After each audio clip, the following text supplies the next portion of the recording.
జీవితం గురించి, మన చుట్టూ ఉన్న మనుషుల గురించి తెలుసుకోవడానికి ప్రతి వ్యక్తికి దేవుడు ఒక అవకాశాన్ని ఇస్తాడు. నాకైతే ఆ అవకాశము అమెరికాకి మూవ్ అయినాక వచ్చిందని నా అభిప్రాయం. మీకు కూడా అట్లా అవకాశం వస్తే కమెంట్ బాక్స్లో తప్పకుండా కమెంట్ చేయండి.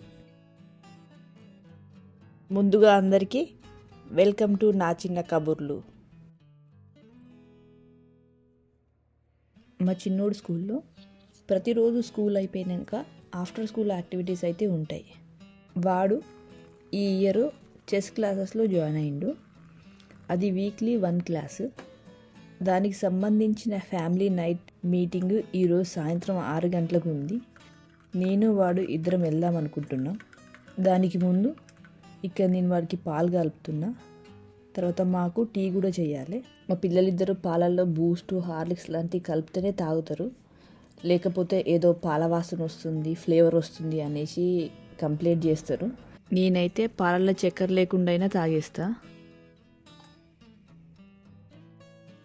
ఇంకా స్కూల్ విషయానికి వస్తే వాడు పోయేది government school. After school activities స్కూల్లోనే ఉంటాయి.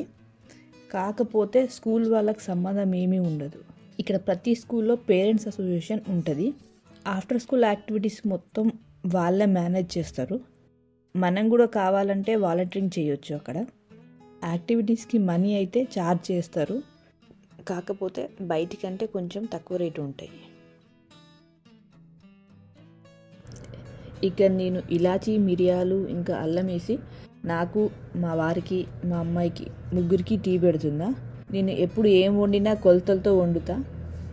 దానివల్ల మనకు ఫుడ్ వేస్ట్ కాదు. నాకు ఈ అలవాటు మా పేరెంట్స్ నుంచి వచ్చింది.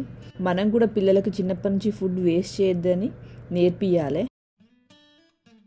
ఇప్పుడు దీంట్లో 2 టీ స్పూన్ల టీ పొడి, 2 టీ స్పూన్ల చక్కెర వేసుకొని ఇంకొంచెంసేపు మరిగియాలి.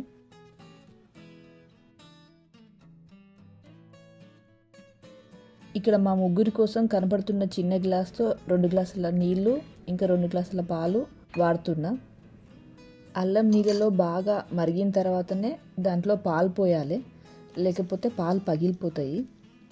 నేను టీ పెట్టడం నేర్చుకున్నప్పుడు పాలు, నీళ్ళు, అల్లము, టీ పొడి, చక్కెర ఒక్కటేసారి వేసి స్టవ్ మీద పెట్టిన. తర్వాత 5 నిమిషాలకే నా టీ పెరుగయింది. అదైతే ఇప్పటి సంగతి కాదు, 15-16 ఏళ్ల క్రితం జరిగింది. చాలు,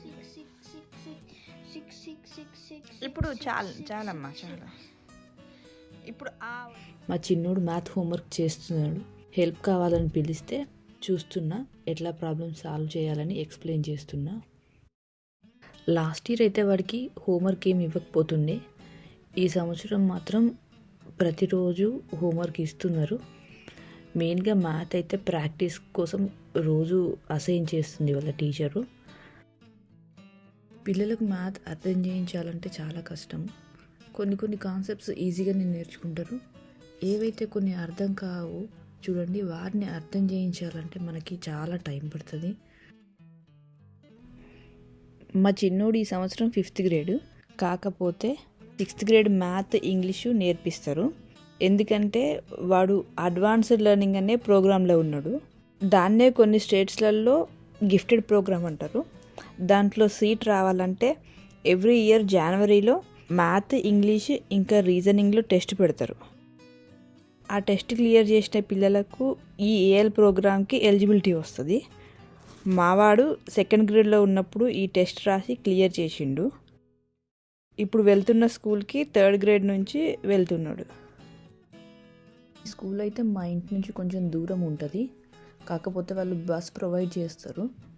కానీ మిడిల్ స్కూల్ వరకే బస్ ప్రొవైడ్ చేస్తారు. హై స్కూల్ నుండి ఆ ఫెసిలిటీ ఉండదు. పేరెంట్స్ డ్రాప్ చేయాలి, లేకపోతే పబ్లిక్ ట్రాన్స్పోర్ట్లో వెళ్ళాలి. ఒక అడ్వాంటేజ్ ఏంటంటే సియాటల్లో అండర్ 18 ఇయర్స్ ఉన్న పిల్లలకు బస్సు, ట్రైను ఇంకా ఫెర్రీస్ అంటే నీళ్ళల్లో ఒక ప్లేస్ నుంచి ఇంకో ప్లేస్లోకి పోతారు కదా, వాటిలో అన్నిట్లలో ఫ్రీ ఉంటుంది వాళ్ళకి.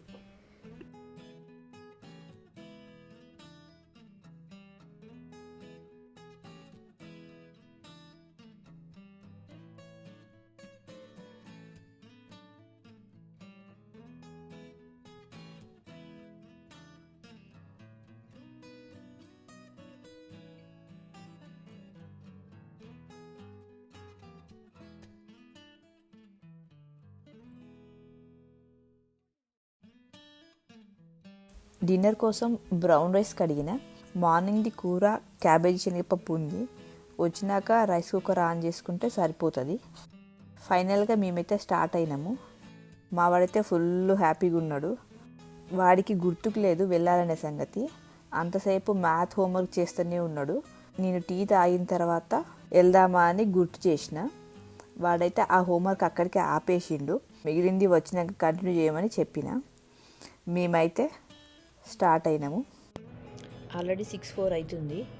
ఈవినింగ్ కదా, పెద్దగా ట్రాఫిక్ ఏమి ఉండదు. 7 నుంచి 8 నిమిషాలలో వెళ్ళిపోవచ్చు. ఫోన్ అయితే మా వాడికి ఇచ్చిన, వీడియో కొంచెం తీయి అనేసి డ్రైవింగ్ చేసేటప్పుడు. కొద్దిసేపు అయితే బాగానే తీసిండు ఫ్రంట్ వ్యూ. తర్వాత కాసేపటికే వాడికి సన్ రూఫ్కి ఒక పురుగు కనబడ్డది. వెంటనే కెమెరాని ఆ పక్కకు మార్చేసి దాన్ని ఫోకస్ చేస్తున్నాడు ఆ పురుగుని వీడియో తీయడానికి.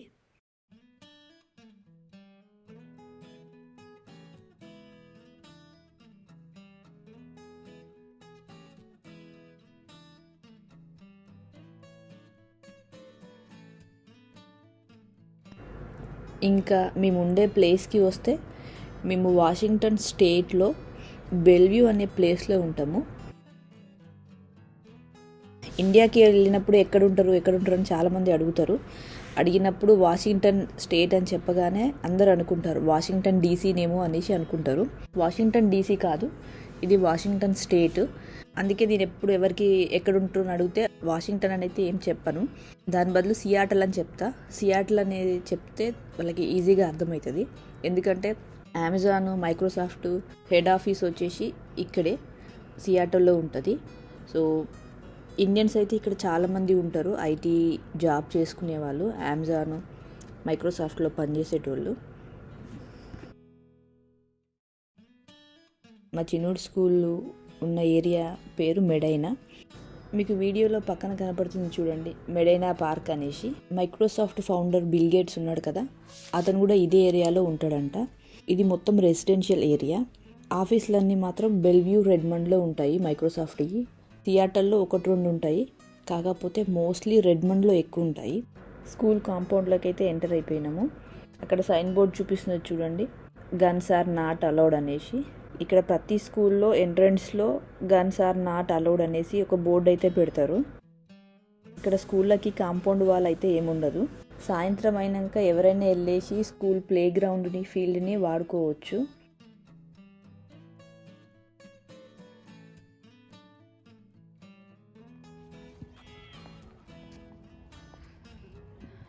కాఫిటేరియా నుంచి ఉంది.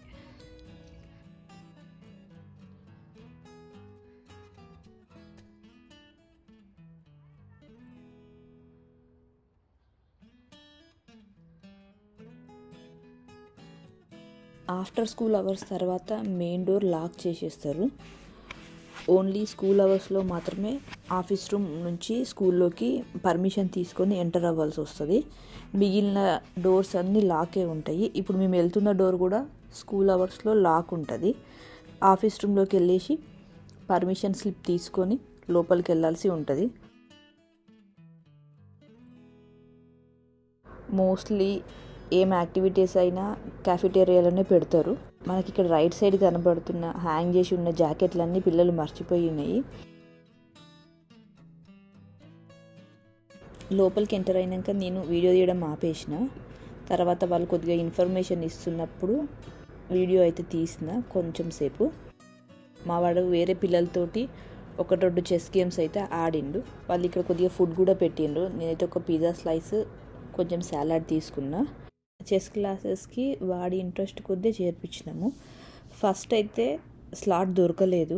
వాళ్ళు చెప్పిన డేట్ రోజు అప్లికేషన్స్ ఓపెన్ అవుతాయి, అప్లై చేసుకోండి అని చెప్పిండ్రు. నేను మా వారు ఇద్దరం ట్రై చేసినాము అప్లై చేద్దామని. 1 నిమిషంలో 100 సీట్లు అయిపోయినాయి. మా అప్లికేషన్ వెయిటింగ్ లిస్ట్లోకి పోయింది. ఒక 1 వీక్ తర్వాత ఈమెయిల్ అయితే వచ్చింది, ఏమనంటే సీట్ అలాట్ అయినట్టు. అట్లనే దాంట్లో కోచ్ నేము, క్లాస్ టైమింగ్స్, అవన్నీ డీటెయిల్స్ అన్నీ పంపించిండ్రు. ఫస్ట్ అప్లికేషన్స్ ఓపెన్ అయినప్పుడు ట్రై చేసినప్పుడు రాలేదని మా వాడైతే స్కూల్కి పోయి వచ్చినాక చెప్పినాము. ఆ రోజైతే వాడు ఫుల్ డిసప్పాయింట్ అయ్యిండు, ఏడ్చిండు కూడా. అప్పుడు నేను మా వారు ఏమని చెప్పినామంటే, నాన్న ప్రయత్నం చేసినాము కానీ రాలేదు, అంత మాత్రం నువ్వు డిసప్పాయింట్ కావద్దు, నీకు నిజంగా నేర్చుకోవాలని ఇంట్రెస్ట్ ఉంటే బయట క్లాసెస్కి పోదు కానీ అని అన్న నేను. అప్పుడు వాడు సరే అన్నాడు. ఎవరైనా సరే మనకి ఏదైనా కావాలంటే 100% ప్రయత్నం చేయాలి, వస్తుందా రాదా అనేది తర్వాత విషయము. నేనైతే ఖచ్చితంగా నమ్ముతా మన ప్రయత్నం అయితే వృధా కాదని. మీకు ఈ వీడియో నచ్చినట్టయితే లైక్ చేయండి, షేర్ చేయండి, subscribe to my channel. Thank you so much for watching. Bye bye.